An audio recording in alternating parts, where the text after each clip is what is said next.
Yesterday, Mark Cuban, who was the owner of the Dallas Mavericks, made a statement in an interview that he was giving towards the Donald Sterling issue that's going on right now. And, basically what he was saying is he doesn't feel like casting out Donald Sterling as an NBA owner is the right thing to do. Basically, he was trying to sugarcoat the whole issue. And I knew what deck of cards he's playing with when the audio came out of Donald Sterling saying those derogatory things towards his players and especially towards black people in general and Magic Johnson. I knew what deck of cards he was playing with when he first came out and jumped out the window and tried to defend Donald Sterling.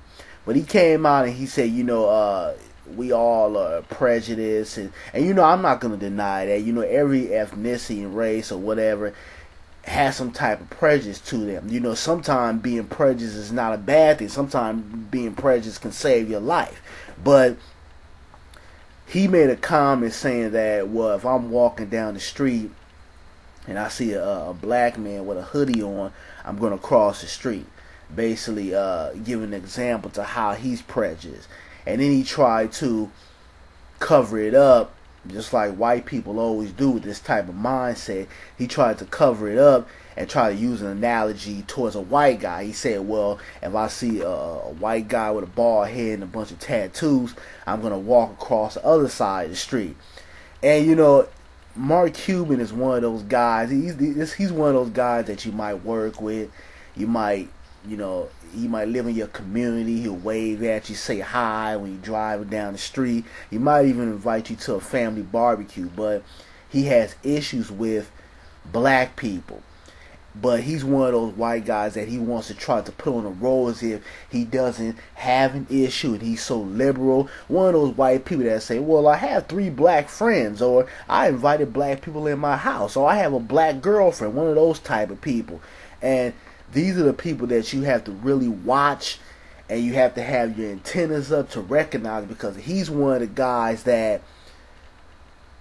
will underhandedly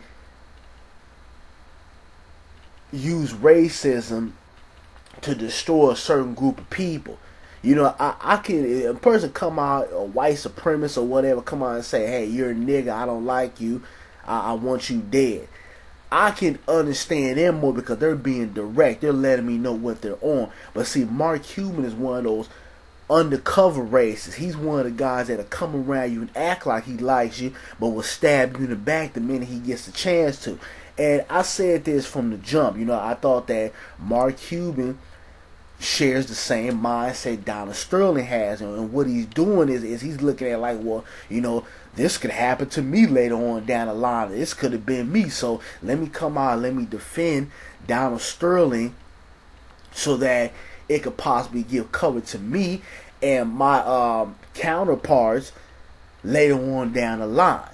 And you really have to watch people like this, because these are the people that really are an issue in our society.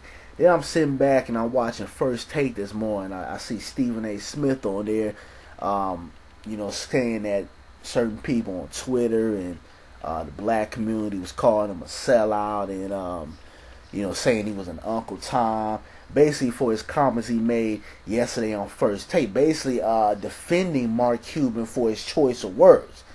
And when I heard Mark Cuban, I heard Stephen A. on First Take, I was like, here comes Stephen A. With the buck dance again, and trying to kiss these white people's ass. And sometimes Stephen A. makes sense, and then sometimes I think he says what he knows white people want to hear, and he tap dances so that he can keep his job. Because you gotta remember, Stephen A., he's rarely at the show.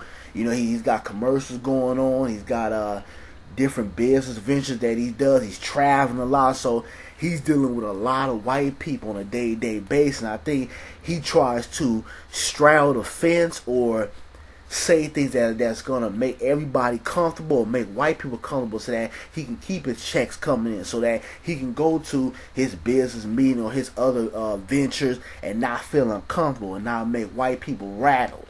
So a lot of times I do see, some cooning out of Stephen A. Smith. I'm not going to say, he doesn't make sense, because sometimes he does make sense. But I also see that part of him where, he does coon. And, when you have a show that, where you're talking about racial issues, and you're blunt, you're honest, you have to be able to take that ridicule back. If somebody wants to challenge you on something, they feel like you said something that was out of place, you can't get mad about that. You can't get on YouTube or a television show and talk about these matters and voice your opinion bluntly. But then when somebody comes at you with how they feel, especially if they have a valid point, you can't get upset about that.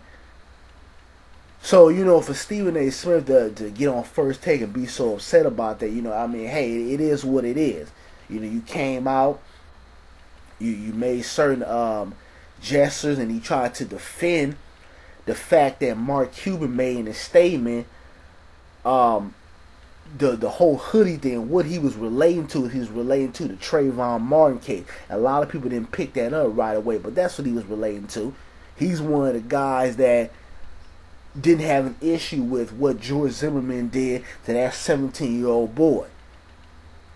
So he had to come out, he had to clear it up and apologize, which was complete bullshit. But, this is the type of people that we're dealing with in this society.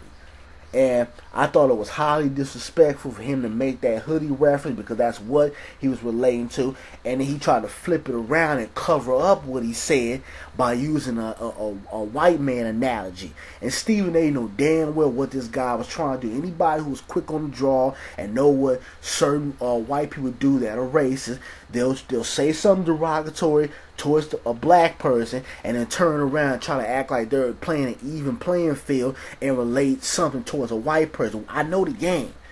That might work with somebody who, is not quick with it, or don't know how to use common sense or recognize a racist person, but not on me. I know what he was trying to do. And he was trying to cover up his statements and his derogatory statement that he said relating to that Trayvon Martin case. Come on now, the hoodie. Let's get real out here. Let's talk real. But, Stephen A. Smith, I think, hey, it is what it is. You came out, you voiced your opinion, so hey, people gonna voice their opinion. But you guys can give me your feedback on what you feel about Mark Cuban. But this guy is what you would call an undercover racist. These are the type of people we have to watch out for. But I'm out. Peace.